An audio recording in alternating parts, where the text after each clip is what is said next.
Bryde's and grooms, ನಿಮ್ಮ ಮದುವೆಗಿನ್ನ 3 month ಅಷ್ಟೇ ಇದೆಯಾ? ಹಾಗಾದ್ರೆ ಹೆಲ್ತಿ ಆ್ಯಂಡ್ ಗ್ಲೋಯಿಂಗ್ ಸ್ಕಿನ್ಗೆ ಟೈಮ್ ಆಯ್ತಲ್ವಾ?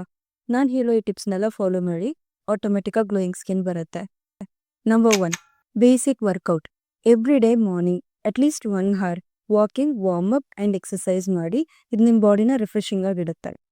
ನಂಬರ್ 2, ಡಿಟಾಕ್ಸಿಫೈಯಿಂಗ್ ಡ್ರಿಂಕ್ ಲೈಕ್ ಆಶ್ಡಾಟ್, ಕೋರಿಯಂಡರ್, ಕರಿ ಲೀವ್ಸ್, ಕುಕುಂಬರ್ ಹಾಕಿರೋ ಜ್ಯೂಸ್ ಆಗಲಿ, ಚಿಲ್ಲಿ, ಇವೆಲ್ಲ ನಿಮ್ಮ ಬಾಡಿನ ಡೈಜೆಸ್ಟಿವ್ ಸಿಸ್ಟಮ್ನು ಕ್ಲೀನ್ ಆಗಿಡುತ್ತೆ.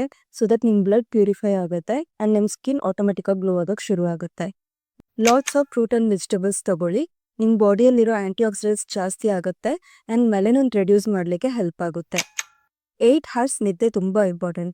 ನಿಮ್ಮ ಫಿಯಾನ್ಸಿ ಜೊತೆ ಹರಟೆ ಹೊಡಿದೆ ನೈಟೆಲ್ಲ ನಿದ್ದೆ ಮಾಡಿದ್ರೆ ಪ್ರಾಪರಾಗಿ ಗ್ಲೋಯಿಂಗ್ ಸ್ಕಿನ್ ಬರುತ್ತೆ. Last but not the least, 5th point, sunscreen ಮರೀಲೇಬೇಡಿ. ಎವ್ರಿ ಡೇ 5 ಅವರ್ಸ್ ಒಂದು ಸನ್ಸ್ಕ್ರೀನ್ ಅಪ್ಲೈ ಮಾಡಿ. ಸೊ ದಟ್ ಸನ್ ಡ್ಯಾಮೇಜಸ್ ಇಲ್ಲದೆ ಸ್ಕಿನ್ ಗ್ಲೋಯಿಂಗ್ ಆಗಿರುತ್ತೆ.